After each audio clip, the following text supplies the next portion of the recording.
Buenas noches con todos. Buenas noches, Doc. ¿Cómo están? Hoy vamos a ver la clase Buenas acerca de noches, lo Doc. que es el... Buenas noches. Diagnóstico y manejo de quemaduras. Entonces, comenzamos. En sí, ustedes ya saben, la quemadura es cualquier lesión que ya sea que puede ser producida por cualquier agente sobre la piel. Podemos nosotros tener a varios agentes como agentes físicos, agentes químicos, agentes térmicos, agentes eléctricos, agentes de radiación, ¿sí? Entonces, la lesión que producen estos agentes afecta tanto a los tegumentos superficiales como puede afectar a los tegumentos profundos y eso va a definir mucho el grado de estrés que va a producir la quemadura en el paciente. Pero esencialmente toda quemadura se considera que produce un estrés severo en el paciente. Ahora, este estrés severo a estar determinado tanto por el, eh,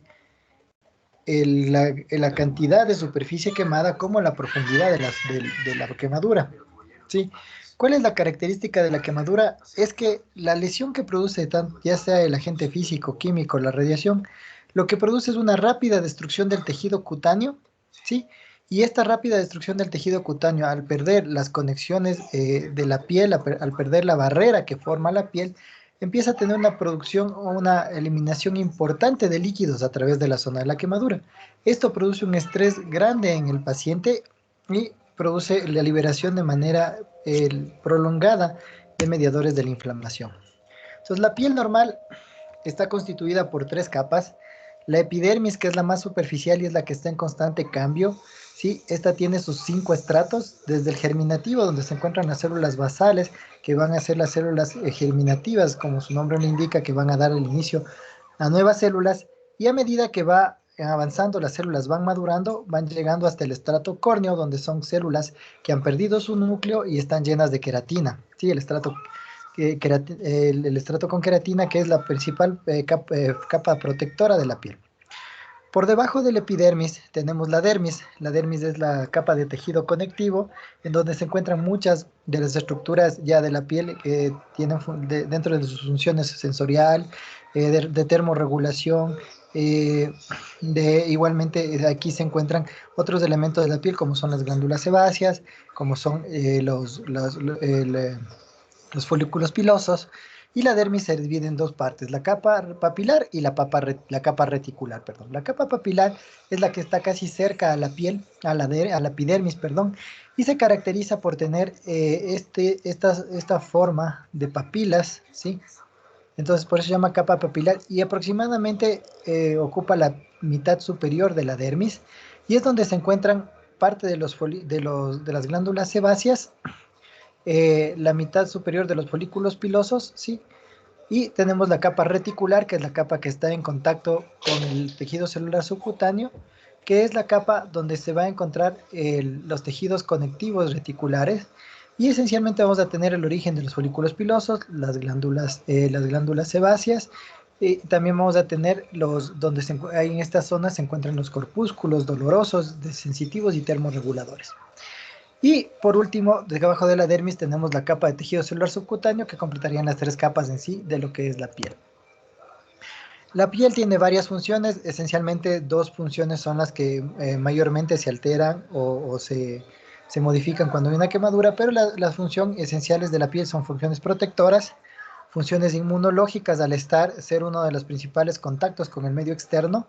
Sí, aunque no tiene una función inmunológica importante, sí está prevista para proveernos de ciertas reacciones inmunológicas frente a los patógenos externos. También tenemos que es una de sus funciones la regulación de líquidos, proteínas y electrolitos. Esto esencialmente a través de las glándulas sudoríparas que producen la excreción de líquidos y dependiendo de la cantidad de líquido que se excreta y de la composición que varía de acuerdo a varios factores como la temperatura, el esfuerzo físico, la descarga de adrenalina y tantas cosas, también se ve la eliminación de proteínas y electrolitos a través de esta. La termorregulación que está, tanto la termorregulación que está asociada a función de sensibilidad térmica de la piel y también asociada a las glándulas sudoríparas esencialmente.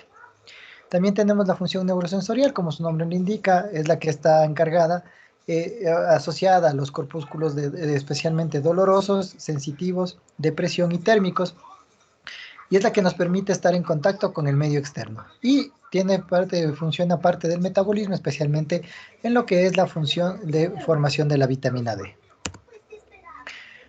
¿Qué causa las quemaduras? Los agentes que causan las quemaduras están divididos esencialmente en 4 grupos. Agentes físicos, como son los sólidos, los líquidos, y pueden estos ser calientes o pueden ser fríos. ¿Sí? El frío también produce quemaduras.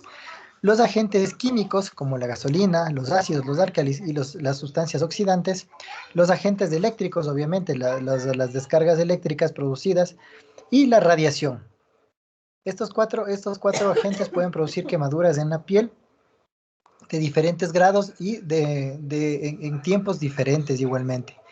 Generalmente los agentes radioactivos producen quemaduras que pueden ir desde las inmediatas hasta quemaduras que se forman en transcurso de días o semanas.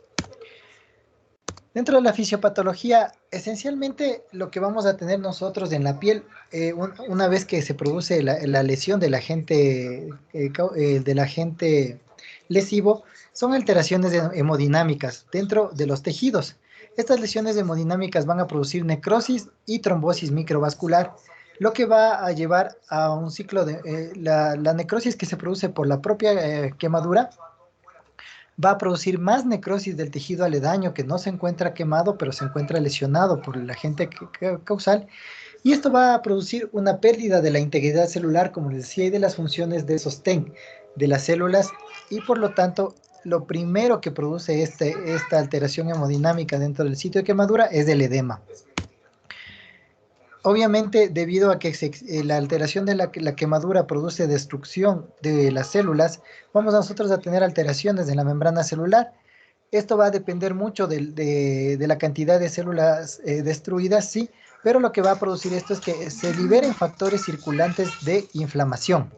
Esencialmente, por la destrucción de las membranas celulares va a haber ácidos grasos libres y nosotros vamos a tener la ATPasa de ácidos grasos va a empezar a producir destrucción de los ácidos grasos que se encuentran libres en la zona de quemadura y por lo tanto también al liberarse de las membranas celulares tromboxanos, al liberarse también de los ácidos grasos libres, al destruirse las membranas se produce una gran cantidad de tromboxanos y prostaglandinas que van a potenciar el factor inmunológico lesivo en las células que se encuentran aledañas a la quemadura. Esto hace que exista un potencial de membrana alterado en la zona de la quemadura y las zonas aledañas, y obviamente también, así como las alteraciones vasculares que se producen por la quemadura, vamos a tener nosotros la edema o el hinchazón de las células aledañas y obviamente también de las células quemadas. Generalmente este edema e hinchazón dura de 24 a 36 horas y es el que puede producir mayor área de lesión y necrosis periférica. Dentro de las alteraciones metabólicas que se pueden producir en la piel, va a depender mucho del grado de la quemadura.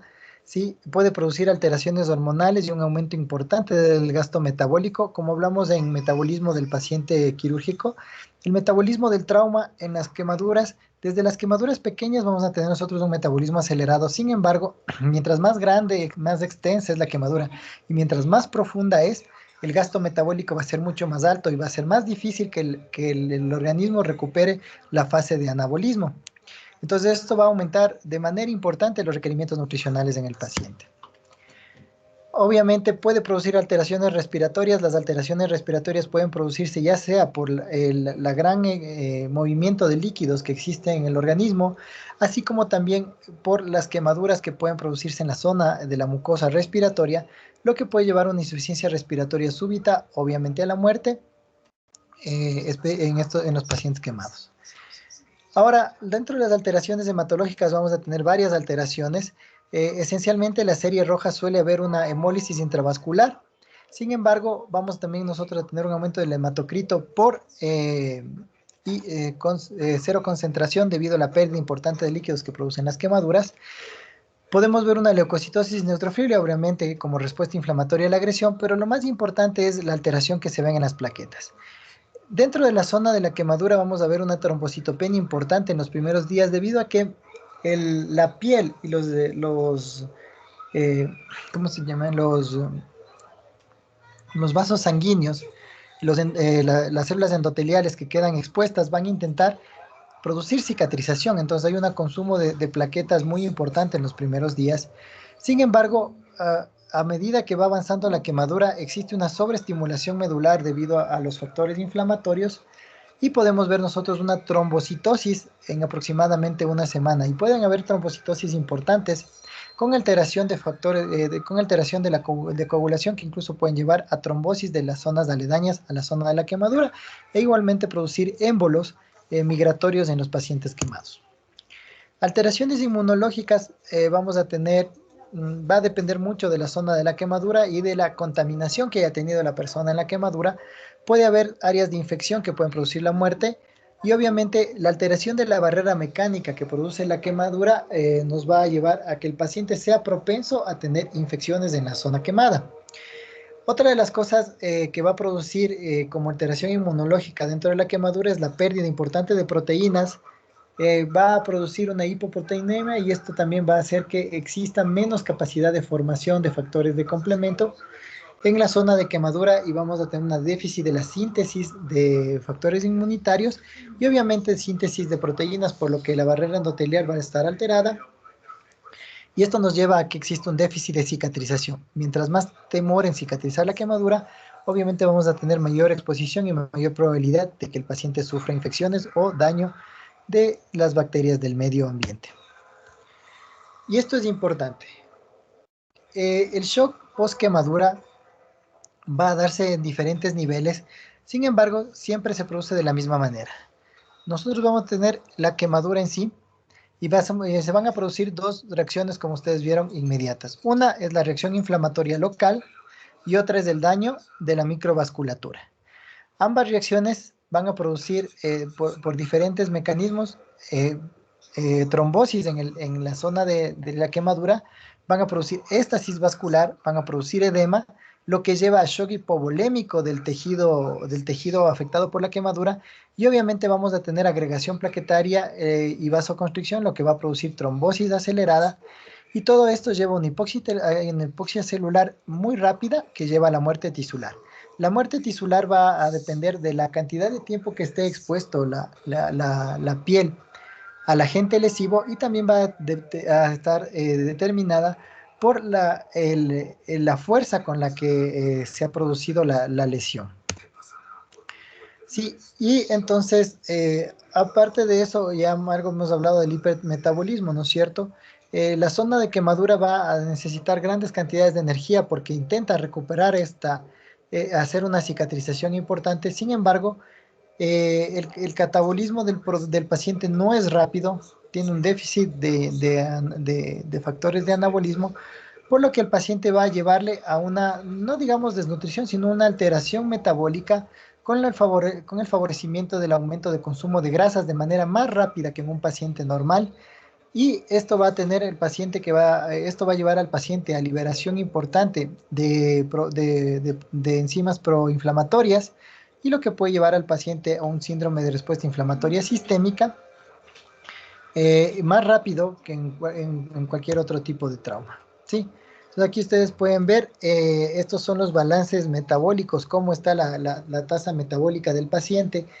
Dentro de los primeros días, la tasa metabólica del paciente es muy alta en relación al gasto energético en reposo por la parte de la cicatrización. Como ustedes saben, el glucagón y la insulina dentro de las primeras días va a estar la insulina disminuida, el glucagón va a estar aumentado.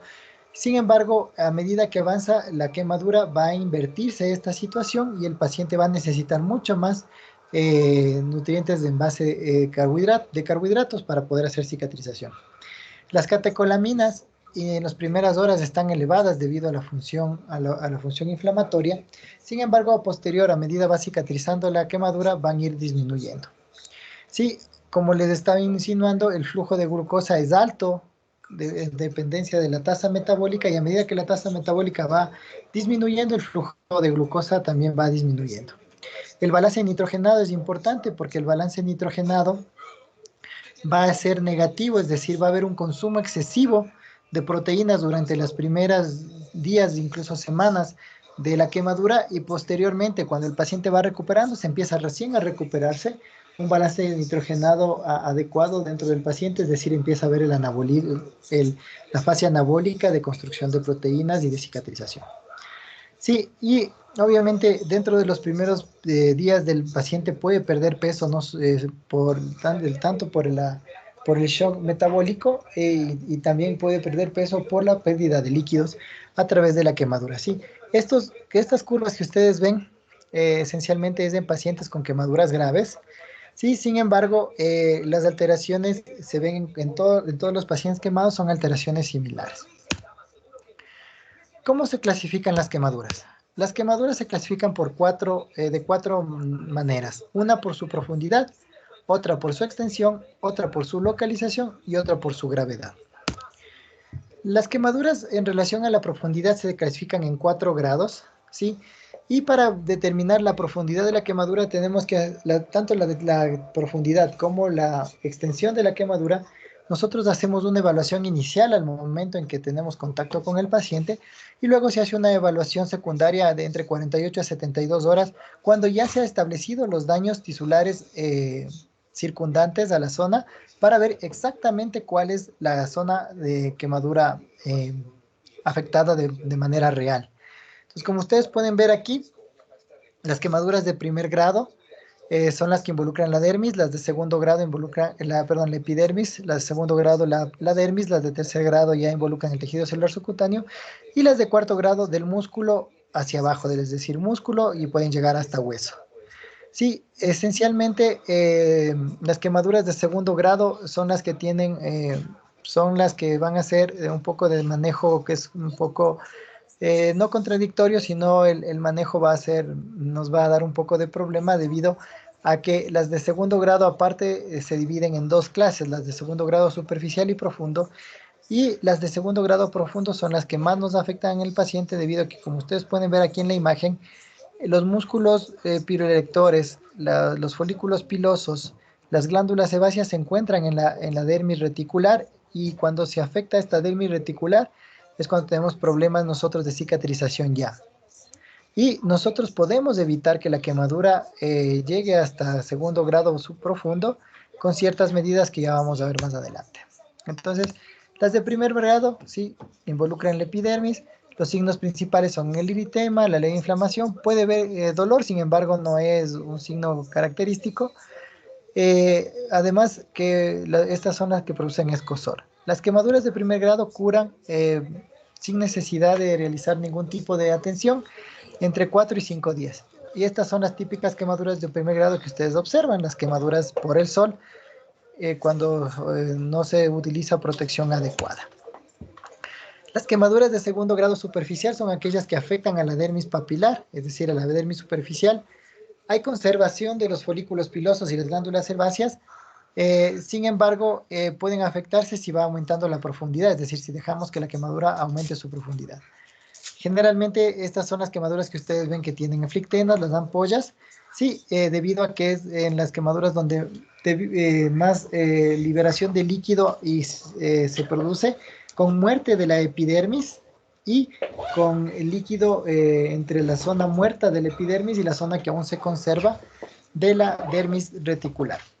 Esencialmente son muy dolorosas debido a que cuando se quema la dermis superficial quedan a exposición los folículos, los corpúsculos dolorosos. Por lo tanto, el dolor es uno de los síntomas cardinales de las quemaduras de segundo grado superficial. Las quemaduras de segundo grado superficial curan entre 15 a 20 días si no hay contaminación y usualmente producen cambios del color cutáneo a largo plazo. Sí, son estas, miren, ustedes pueden ver aquí, la dermis reticular es la que se afecta con la producción de las ampollas, ¿sí? Entonces aquí tenemos, miren, estas son las quemaduras de segundo grado, también muy típicas. Usualmente estas no afectan tanto a movilidad ni músculo, entonces el tratamiento en estas esencialmente va a centrarse en reventar las ampollas, retirar la dermis quemada, la dermis que está ya necrosada, que en estas zonas, porque esto es dermis necrosada, ya no sirve para nada, realizar la limpieza y obviamente proteger con vendajes. Ya vamos a ver más adelante el manejo adecuado. El segundo grado profundo es el que ya alcanza la dermis reticular. En este caso, usualmente ya se afectan los folículos pilosos, las glándulas sebáceas. Estas producen una costra blanquecina con moteado rojizo. Sí, y lo importante es que no son tan dolorosas como las de segundo grado superficial, pero todavía se conserva parte de la sensibilidad dolorosa. Sin embargo, no producen mayor dolor debido a que tienen ya la costra. Su curación puede verse extendida más allá de los 35 días. El promedio es de 2 a 5 semanas y usualmente son las que dejan cicatrices importantes. Sí, este es, miren, es una quemadura de segundo grado profundo. Como les digo, producen una costra blanca con zonas mormoteadas, ¿sí? Usualmente no son muy dolorosas, pero pueden conservar el dolor y producen la cicatrización deficiente. Las de tercer grado son aquellas que ya afectan todo el espesor de la dermis y la epidermis y del tejido y parte del tejido celular subcutáneo. Estas ya producen una costra dura, grisácea, debido a la necrosis importante que se produce en el tejido dérmico superficial. Y estas quemaduras tienden a cicatrizar por repitelización de los bordes de la herida. Sin embargo, debido a que dependiendo de la extensión de la quemadura, van a necesitar la mayoría de estas de injertos de piel para poder cicatrizar de manera adecuada. ¿Sí? Miren, esta es una quemadura de tercer grado. ¿Sí? La quemadura de tercer grado afecta toda la superficie de la piel y esta es como vamos a verla generalmente una quemadura de tercer grado. La quemadura de cuarto grado es aquella que ya afecta a tejidos más profundos como músculos, tendones y hueso. Usualmente están asociadas a quemaduras cuando el paciente ha quemado, por ejemplo, ropa, se ha quedado pegada y la ropa sigue quemándose y a otra parte del cuerpo se quema, o cuando el producto lesivo se queda adherido a la piel del paciente y le sigue quemando. Entonces, usualmente estas son indoloras debido a que ya no tienen ningún tipo de inervación, ni siquiera tienen, a veces ya no quedan tejidos, como ustedes pueden ver en esta, la quemadura ha consumido tanto el tejido que ya se ve el hueso y tenemos también, miren, exposición de tendones, tejido muscular necrosado.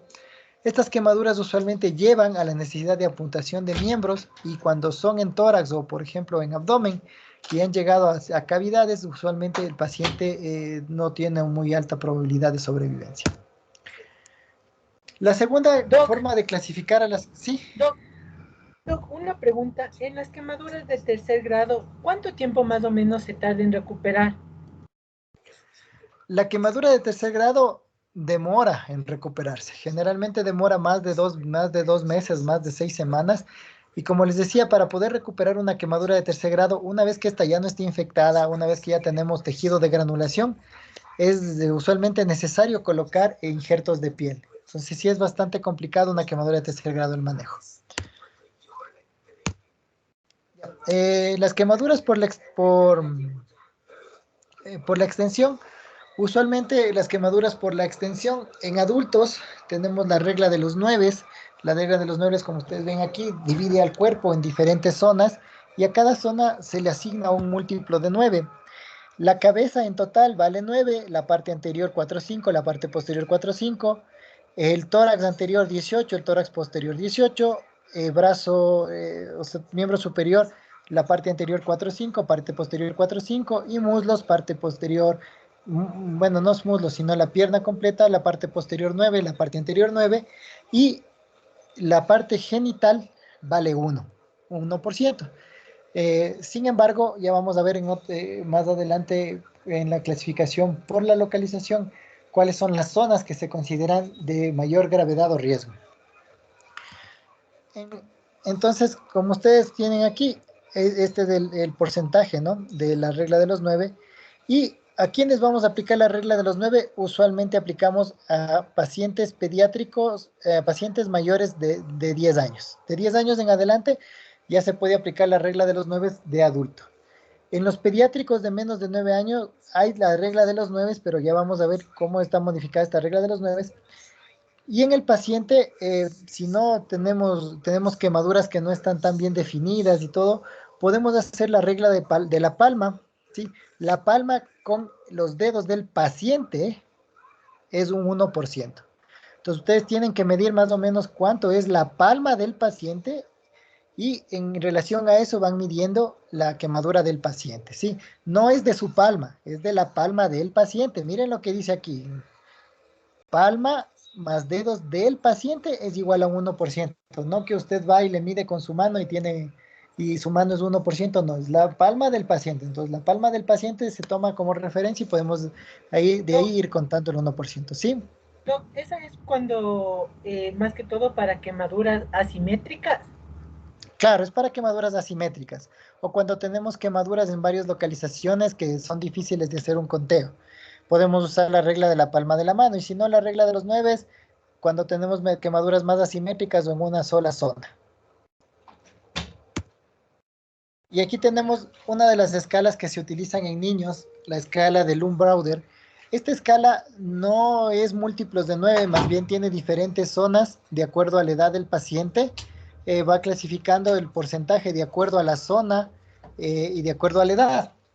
Entonces, si ustedes desean utilizar esta, es un poco más exacta en los niños para clasificar la superficie corporal quemada.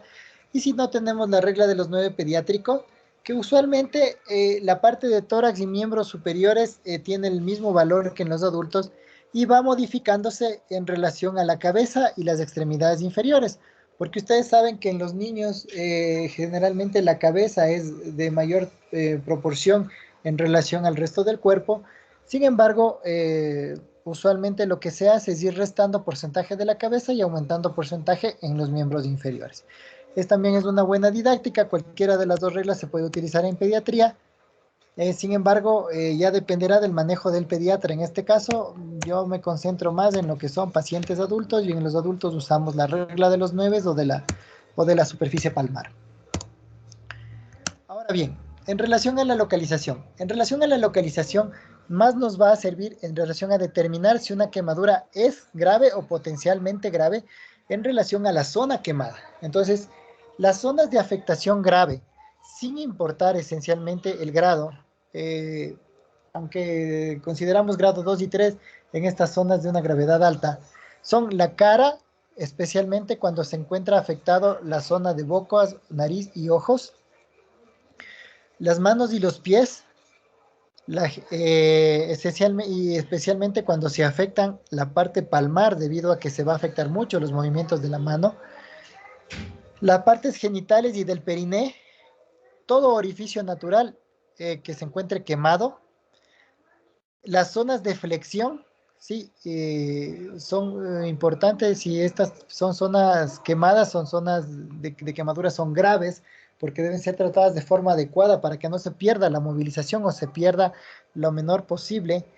Y las quemaduras circunferenciales. Esencialmente las circunferenciales se producen en pacientes que, por ejemplo, estaban usando alguna cinta o estaban usando alguna correa y se quema esa zona y se quema toda la zona y ahí tenemos problemas debido a que cuando son circunferenciales suelen perderse los paquetes vasculonerviosos.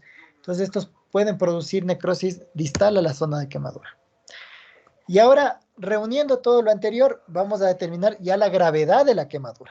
Entonces, las quemaduras se clasifican en leve, moderadas y severas o graves y van a ser de acuerdo a lo siguiente. Si el paciente tiene las quemaduras de primer grado en esencia son leves, no importa la superficie corporal afectada. Entonces, en esencia son leves y usualmente se pueden manejar de manera ambulatoria. Las quemaduras de segundo grado, menos del 15% de superficie corporal se consideran leves, las de tercer grado de menos del 2%, y siempre y cuando no exista quemadura en áreas críticas, o sea, en estas zonas.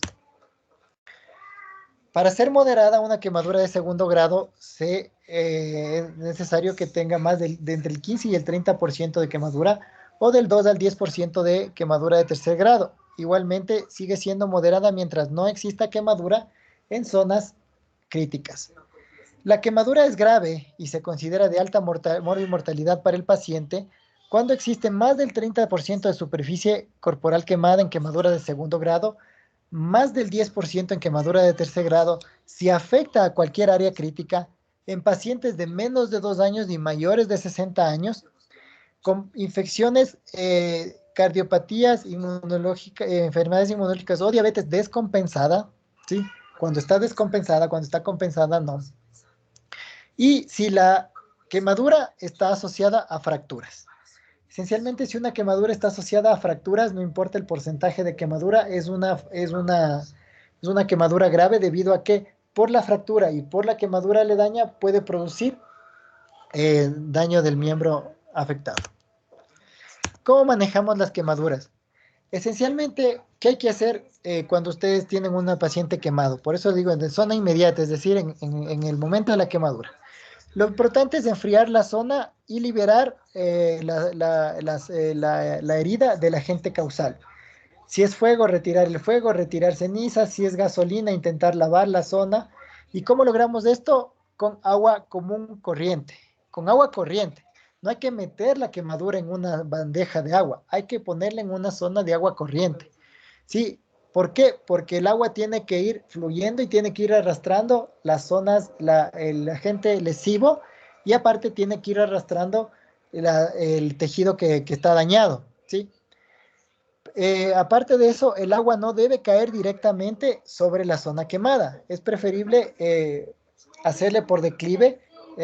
Botamos el agua en una zona que no esté afectada por quemadura y y eso tiene que ir limpiándose.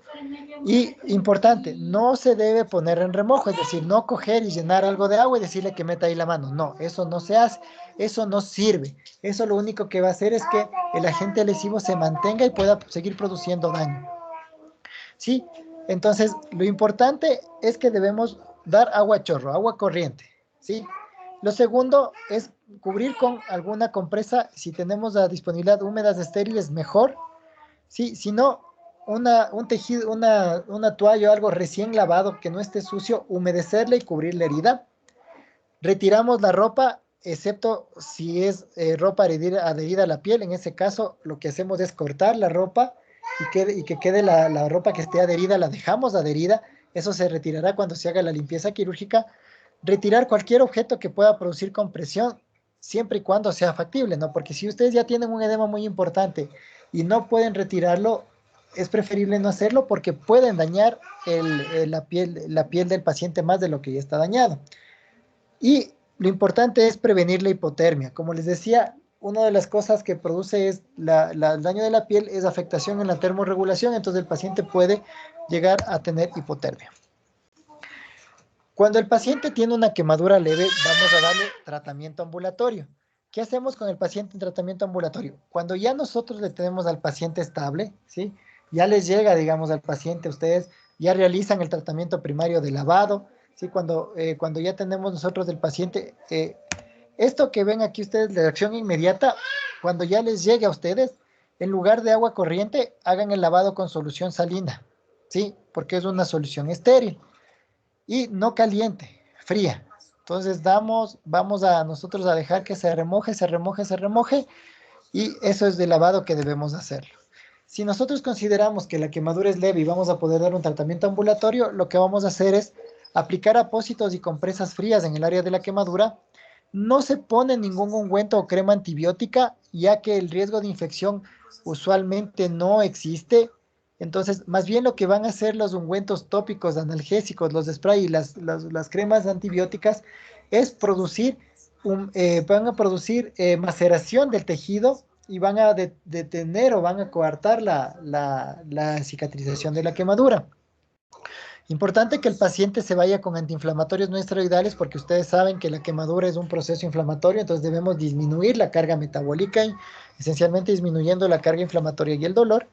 Y obviamente decirle al paciente que debe tener todas las medidas de confort, que use ropa ligera, ropa holgada y de preferencia que mantenga en reposo y elevado el miembro afectado o la zona afectada que no debe estar en zonas de compresión, ¿sí? Entonces, este es el tratamiento ambulatorio y hacemos el control al paciente cada 48 horas para ver cómo evoluciona durante los primeros 10 días. Y si ya el paciente tiene ¿cómo se llama? Ya tiene su zona de revitalización, pues ya le damos de alta, ¿sí? Ya vamos a ver cómo debe ir evolucionando una quemadura. Ahora bien, Usualmente las quemaduras a veces les llegan al hospital al paciente con trauma recurrente, es decir, ¿sabe qué? Estuvimos jugando y se quemó y se cayó y se lastimó y se golpeó. Entonces, ¿qué hacemos nosotros con un paciente que tiene quemadura más del trauma? Pues hacemos lo que manda la TLS. Primero, ABCDE, tener un escenario seguro, protegerse usted, remover las vestimentas y las joyas del paciente para poder ver lesiones aledañas. Sí, hacemos el A, asegurar la vía aérea, asegurar la ventilación, asegurar el cuello, la columna, o sea, todo lo que se hace en, perdón, todo lo que se hace en el ABC del paciente, aparte de empezar a humedecer las zonas de quemadura, dar con líquido corriente las zonas de quemadura para empezar a limpiar los agentes lesivos. Importante en un paciente quemado, moderado o severo, que ya vamos a manejarlo de manera hospitalaria, es que necesitamos darle los líquidos para que el paciente no sufra de shock hipovolémico y se recupere de mejor manera. Entonces tenemos dos maneras de hidratar a un paciente quemado. Primero tenemos la fórmula de Parkland, en la cual utilizamos lactato Ringer a 4 ml por kilogramo y por superficie corporal quemada. Esto se utiliza en pacientes mayores de 15 años de edad y se da esta hidratación. Esencialmente se puede dar dentro de las primeras 24 horas o como en una hidratación en un paciente deshidratado, damos la tercera parte, las dos terceras partes en 8 horas y la parte restante en 16 horas. En cambio, la fórmula de Brook nos solicita la utilización de 3 componentes. Una es el lactato de Ringer, que se da 1.5 ml por kilogramo por superficie corporal quemada. Se le añade coloide con la intención de recuperar la parte osmolar y de pérdida de proteínas a 0.5 ml por kilogramo por superficie corporal quemada. Y damos al paciente agua libre, a libre demanda, 2 litros. Con esto intentamos que el paciente no tenga deshidratación. Sin embargo, a veces es un poco difícil tener el coloide a la mano y la fórmula que más se ocupa es la fórmula de Parkland. En los niños se utiliza igualmente la fórmula de Parkland modificada para pediatría o la fórmula de Galveston. Esencialmente los estudios demuestran que la fórmula de Galveston produce una mejor hidratación en el paciente quemado pediátrico. Sin embargo, usualmente los niños es un poquito difícil calcularles la superficie corporal, ¿sí? El área corporal total. Entonces, por eso mucho no se utiliza, sino hacemos la fórmula de Parkland en niños que es de 5.75 ml por kilogramo por superficie corporal quemada. Y esto dependerá igualmente del manejo del pediatra. Ya ustedes saben que la pediatría tiene sus manejos aparte, pero esto es lo que se recomienda.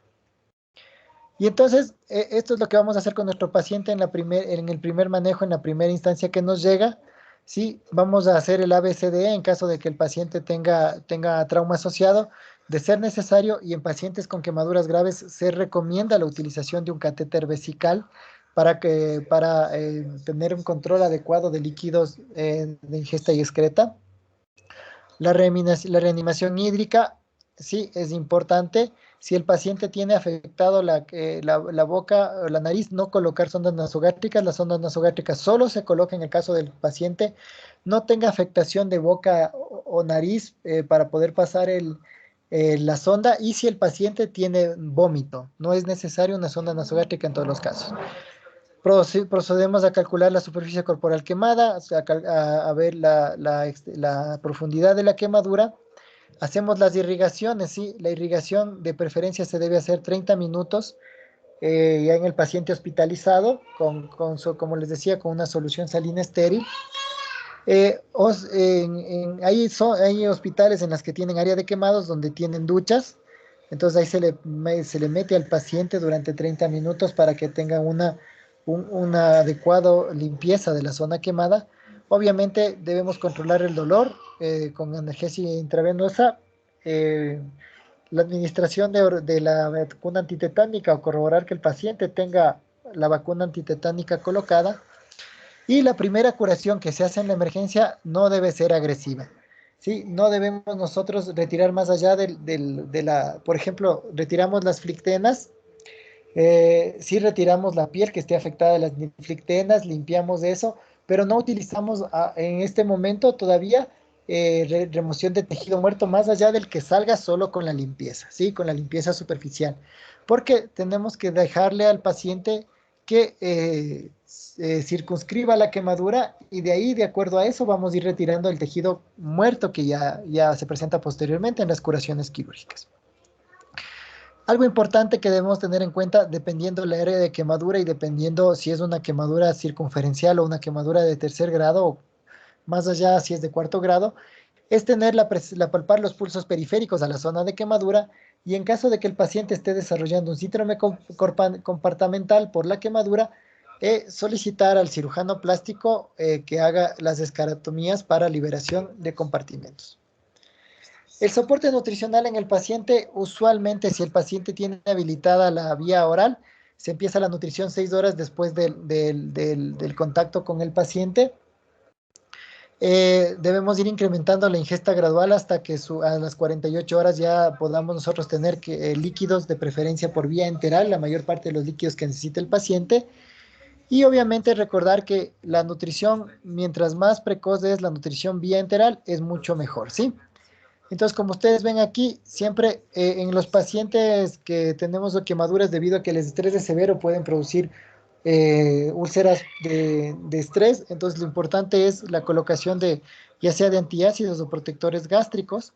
Y empezamos a las 6 horas de alimentación. Y lo importante es ir subiendo gradualmente la administración de líquidos vía oral para ir quitando los líquidos intravenosos porque va mucho mejor la vía oral igual en estos pacientes. Ahora, ¿cuál es el tratamiento de la cierre de herida? Ya hacemos la curación primaria, entonces generalmente después de la primera limpieza, tenemos que hacer una segunda limpieza a las 48 horas. Como les decía, la evaluación secundaria de la quemadura debe ser a las 48 horas para ir delimitando ya la zona de quemadura real y en este caso sí empezamos a hacer la debridación de tejidos muertos. Ahora, para el cierre de la herida tenemos que tener en consideración esto. No se debe colocar agentes microbianos tópicos, ¿sí? No agentes microbianos tópicos. La sulfadiacina de plata, bueno, sí es parte, es un agente antibacteriano, sí, pero también nos sirve para cubrir la zona, para favorecer la cicatrización. Sin embargo, no es la mejor sustancia que podemos utilizar. Por favor, no coloquen mevo en las quemaduras, ¿sí? Es una práctica muy común actualmente el colocar mevo. El mevo no produce una buena cicatrización. Los componentes del mevo pueden favorecer la infección de la herida quemada. Entonces, ¿por qué no colocamos estos agentes tópicos? Por varias razones. Una, producen maceración de los tejidos de cicatrización, entonces retrasan la cicatrización. Como les decía, retrasan el proceso de reepitelización, especialmente en quemaduras de segundo grado profundo y tercer grado. La reepitelización periférica se ve afectada. Producen resistencia bacteriana, porque sí es verdad, las quemaduras van a tener colonización bacteriana de las bacterias aledañas de la piel, pero usualmente no producen infección. Entonces, si la quemadura está bien curada y se mantiene con un adecuado ambiente húmedo, generalmente no se infecta. Obviamente, el hecho de que produzcan maceración de tejido y disminuyan la repitelización va a alterar el ritmo metabólico local de la quemadura. Y otra cosa que es importante es que las cremas antibióticas requieren aplicación generalmente de 2 a 3 veces al día y el mantenimiento diario, es decir, cambiar los apósitos diariamente, y esto no favorece la cicatrización de la quemadura. Entonces, no coloquen cremas antibióticas en las quemaduras. Sí, entonces nosotros tenemos la posibilidad de hacer un cierre temporal con algunas sustancias o el cierre permanente de la quemadura para dejarle varios días con algunos apósitos que son de control indirecto. Podemos utilizar coberturas siliconadas, gasa vaselinada, coloides o coberturas con arginato de plata. Entonces, el arginato de plata es muy diferente a la sulfadiacina de plata porque el arginato no es antibiótico, sino que favorece la cicatrización. La sulfadiacina, por ser una sulfa, tiene ya, ¿cómo se llama? Tiene ya actividad antimicrobiana, entonces no se debe utilizar la sulfadiacina de plata, sino el arginato de plata. Aquí tenemos nosotros, entonces, ¿cómo se produce la cicatrización? ¿Sí? Usualmente después de la quemadura, cuando ya empieza a recuperarse, ustedes ven la piel, la epidermis cuando está conservada, desde la epidermis conservada y de los folículos pilosos conservados, empieza a haber migración de células de capa germinativa y empezamos nosotros a tener efectos de crecimiento, ¿sí? Esencialmente van a interferir tres factores, el factor de crecimiento epidérmico, el factor de transformación de crecimiento alfa y los factores de crecimiento de queratinocitos 1 y 2. Estos van a ayudar a la migración de las células y a la formación de nuevas células epiteliales. Y aquí tenemos las diversas coberturas que podemos ponerle al paciente. Por ejemplo, esta es una cobertura siliconada, esta es una cobertura con arginato de plata, esta es una cobertura con gasa vaselinada, ¿sí? Aquí igualmente tenemos cobertura con gasa vaselinada, se coloca la gasa vaselinada y sobre eso se coloca apósitos estériles, ¿sí? ¿Cuándo se debe cambiar estos apósitos? Usualmente los apósitos siliconados y los de arginato de plata se cambian cada 72 horas. Los apósitos de gasa vaselinada cada 48 horas, ¿sí? Lo único que se debe cambiar en los vendajes de sulfadiacina de plata, perdón, del arginato de plata, de la gasa vaselinada son las gasas externas. ¿Por qué? Porque la gasa vaselinada, a diferencia de la cobertura siliconada o de arginato de plata, no es impermeable. Entonces va a producir una exudación a través de la gasa vaselinada y se van a manchar las gasas. Entonces lo que hacemos es cambiar las gasas externas nada más y estas gasas igual la cambiamos cada 48 a 72 horas. Entonces así va a ir viéndose la curación. Esta es una quemadura de segundo grado. Hacemos la limpieza primaria, si el primer día, si ven ustedes, se limpia todo lo que salga sin hacer una limpieza muy profunda.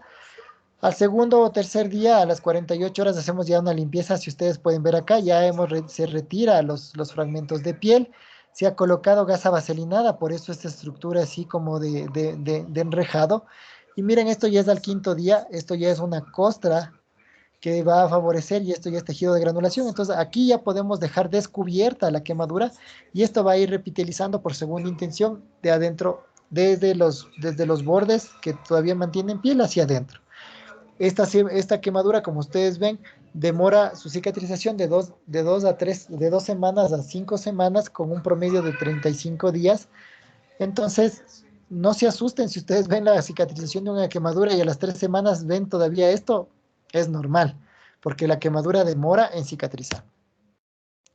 Y esto es lo que nosotros tenemos. Por ejemplo, miren, esta es una quemadura de gran tamaño, ¿sí? De grado 2 y 3 en un paciente en todo lo que es el tórax anterior, ¿sí? Si ustedes pueden ver aquí. Entonces, en este caso, el paciente no va a tener mucha piel de donde ir cicatrizando y si cicatriza por segunda intención va a demorar meses en producir una cicatrización de toda esa superficie. Entonces, lo que se utiliza son los autoinjertos mallados. Sí, se sacan de los muslos. Como ustedes pueden ver aquí, el paciente tiene las caras en los muslos o de la zona de la espalda. Y esto se le saca la piel y se le hace la malla de piel y se le coloca. Miren, y esto va a producir cicatrización de piel. Sí, o sea, las células que vienen en esta piel empiezan a producir migración y empiezan a asociarse a la zona de quemadura. También se pueden utilizar aloinjertos de epidermis cultivada, que bueno, aquí en el país no los tenemos. O también los aloinjertos de epidermis de pez, ¿sí? De tilapia o de salmón, que se han probado en estudios que son efectivos, que deben ser criados para este fin. Son peces especialmente criados sin escamas y cuya piel se vende ya estéril para poder colocar en los pacientes. Son caros. La verdad no he visto que aquí las vendan. Me parece que en Cuenca alguna vez escuché que se han utilizado, pero el paciente importó. Sin embargo, son buenas cuando no se tienen la posibilidad de hacer autoinjertos o los aloinjertos de cultivo de dermis. Una de las cosas importantes para la recuperación de la piel es la vitamina C. Está demostrado que el paciente debe recibir vitamina C. Usualmente damos dosis de 2 gramos al día de vitamina C intravenosa o con los alimentos. Y aparte de esto, nos ayuda la vitamina C dando las megadosis. En paciente quemado va muy bien, ayuda mucho a la cobertura de cicatrización y generalmente se le da una dosis durante la hospitalización primaria y se dan a lo largo del año hasta completar las 3 dosis. Algo muy importante que hay que evaluar en el paciente quemado, especialmente los pacientes que han estado en incendios o han estado por ejemplo, en quemadura por gases, es la lesión inhalatoria. La lesión inhalatoria se puede producir en el paciente porque inhaló el aire caliente o porque el gas que se dispersó es un agente lesivo y pudo haber alterado esta zona de la quemadura. Sí, entonces siempre es importante evaluar esto porque si ustedes ven en el paciente, bueno, esto ya es una toma, sí, con un broncoscopio. El broncoscopio nos muestra ¿cómo se llama? La mucosa de los bronquios quemados, sí, con hollín. Y obviamente si ustedes ven esto en el paciente, una boca con quemadura, con los vellos quemados y la lengua negra, lo más probable es que tenga lesión inhalatoria. Ahora, el problema de la lesión inhalatoria es que dependiendo la profundidad que llegue esta lesión inhalatoria, puede producir roncus, esputos, y puede producir incluso hipoxia, puede producir cianosis, puede producir cierre o daño de las cuerdas vocales con un edema de estas y producir ¿cómo se llama? Hipoxia en el paciente. Entonces, es lo importante de evaluar una lesión inhalatoria. Si ustedes tienen un paciente con estas características, deben estar preparados en pensar de que es un paciente que va a necesitar una intubación a futuro. Las quemaduras eléctricas, un poco un capítulo aparte, esencialmente las quemaduras eléctricas están determinadas de acuerdo al voltaje, al tiempo y al voltaje al cual se somete el paciente con la quemadura. Usualmente las quemaduras más leves son las que se producen en accidentes domésticos, por ejemplo, porque los voltajes no son muy altos, pero a medida que el paciente maneja voltajes más altos, como con máquinas o, por ejemplo, en los pacientes electricistas o que ya manejan los cables de alta tensión, entonces ahí vamos a tener quemaduras más severas. Generalmente el fenómeno de quemadura eléctrica se da por contacto directo, que es el contacto unipolar, el contacto directo con la fuente y el cuerpo humano hace tierra, o si no por el fenómeno de arco eléctrico, en el cual una carga de energía elevada está pasando cerca del paciente y por efectos del voltaje del ambiente salta la energía hacia el paciente sin necesidad de hacer contacto directo, entonces esto forma un arco voltaico. Entonces, por ejemplo, la quemadura eléctrica, usualmente ustedes pueden ver esto, una zona de entrada, una zona de salida, sin ver mayor quemadura alrededor. Sin embargo, el problema de la quemadura de eléctrica es en las lesiones que produce internamente. Obviamente las quemaduras de bajo voltaje no van a producir mayor cosa, pero las de alto voltaje sí producen varias alteraciones, esencialmente en la parte muscular y en la parte cardíaca, producen daños de la conducción cardíaca, producen daños y producen lesiones de los músculos estriados. Entonces esto vamos a tener, esto es importante cuando el paciente viene con una quemadura eléctrica, lo primero que hay que evaluar es el corazón y luego la función renal, porque la destrucción del músculo produce liberación de mioglobina y la mioglobina daña los riñones. Entonces, en estos pacientes, usualmente una quemadura eléctrica de alto voltaje debe ser manejada como una quemadura grave y generalmente necesita manejo en cuidado intensivo. La quemadura química esencialmente se maneja como una quemadura térmica de segundo o tercer grado. Lo importante en este es que debemos tener en consideración de que debe remojarse por lo menos por 30 minutos la zona de afectada y que esta puede producir mayor extensión de la quemadura debido al contacto del agente lesivo. Entonces, mientras más tiempo el agente químico lesivo esté en contacto con la piel, pues va a producir más daño y va a producir más profundidad de la quemadura. Entonces, lo importante en estas es el irrigado inicial, que debe ser más extendido que en una quemadura térmica, esencialmente. Y algo muy importante que debemos hacer, aparte de todo el manejo que se le da al paciente, injertos y todo, es la rehabilitación, especialmente en los pacientes que tienen quemaduras que afectan zonas de flexión o zonas de articulaciones. Sí, entonces es importante después de la rehabilitación de la zona de la piel y durante la rehabilitación de la zona de la piel, darle al paciente la rehabilitación física para que no pierda la movilidad en estos casos. La complicación más importante con el correo institucional. Por favor, si pueden apagar el micrófono. Muchas gracias. La complicación más importante de las quemaduras es la infección. Usualmente en los pacientes quemados que se infectan, la sepsis que puede dar una quemadura infectada es del responsable del 50 al 60% de las muertes. Lo importante de la sepsis en el quemado es que usualmente esta sepsis no está asociada así a la quemadura propia, sino que puede verse en pacientes les da bronconeumonía, pielonefritis.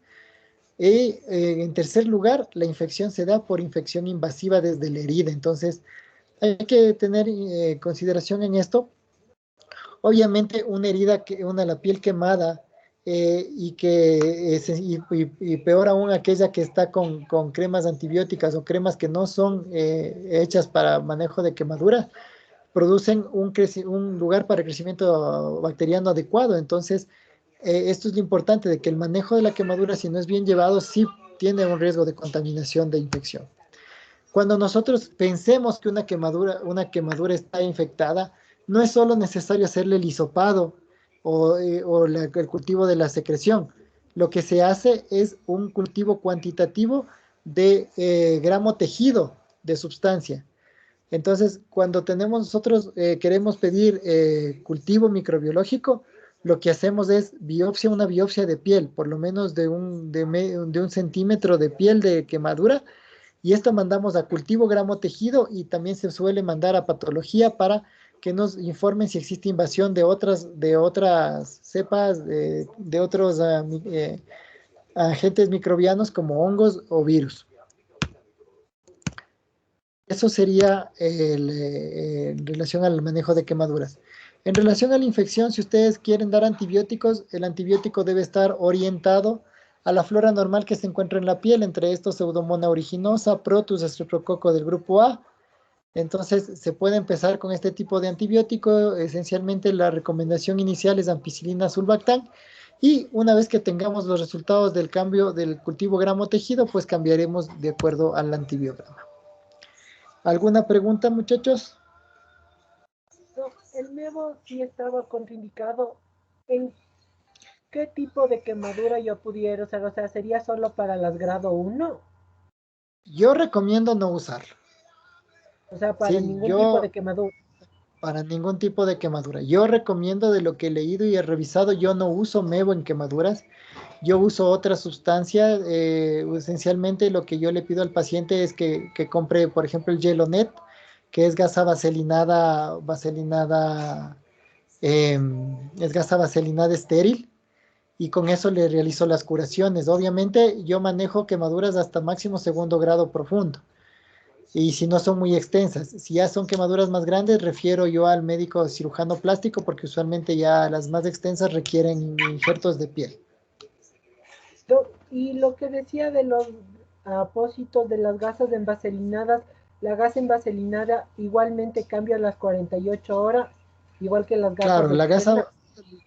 las gasas externas se deben cambiar a diario, porque usualmente estas se mojan. La gasa vaselinada se cambia a las 48 horas, con una curación de preferencia, dependiendo la extensión. En quirófano puede hacerse una curación en cama del paciente, y ahí se cambia la gasa vaselinada.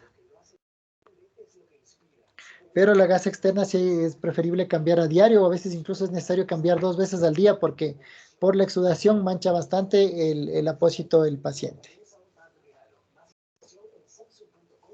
Cuando ya se forma el tejido de granulación, ya no es necesario cubrir con nada la zona de la quemadura.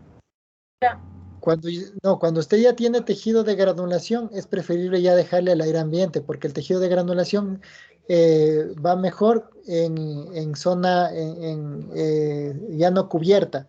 Pero hasta que se forme esa costra blanca que usted ve, que ya es la zona de cicatriz, la zona de granulación, es preferible tener cubierto la herida con sustancias que promuevan la cicatrización. Doc, y el analgésico de elección en este caso sería por vía intravenosa, pero ¿cuál de preferencia? Cualquier INE, antiinflamatorio, el que usted tenga a la disposición, paracetamol intravenoso, metamisol, ketorolaco, ya dependerá mucho de la escala del dolor que tenga el paciente, pero lo importante es dar antiinflamatorios y obviamente si el paciente tiene mucho dolor con el antiinflamatorio, con el antiinflamatorio no esteroidal o el paracetamol no mejora, podemos usar ya tramadol u opioides, pero el analgésico inicial que se prefiere es cualquier antiinflamatorio no esteroidal. No hay una recomendación exacta, ya dependerá mucho también del paciente. Lo que sí se recomienda es que si el paciente tiene una función renal disminuida, no usar ketorolaco, debido a que el ketorolaco tiene como una de las complicaciones principales afectaciones renales, entonces es preferible no utilizarlo.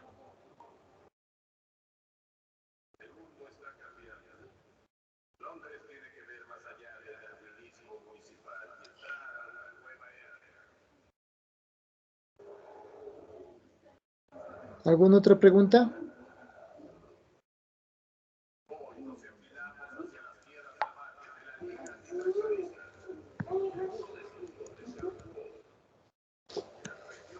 Bueno, muchachos, si no hay ninguna otra pregunta acerca del tema, que tengan una buena noche. Por favor, en unos 10 minutitos nos conectamos con el grupo que tiene que realizar las exposiciones. Que tengan una buena noche, que les vaya bien. Gracias. Muchas gracias, Doc. Hasta luego. Buenas noches. Gracias.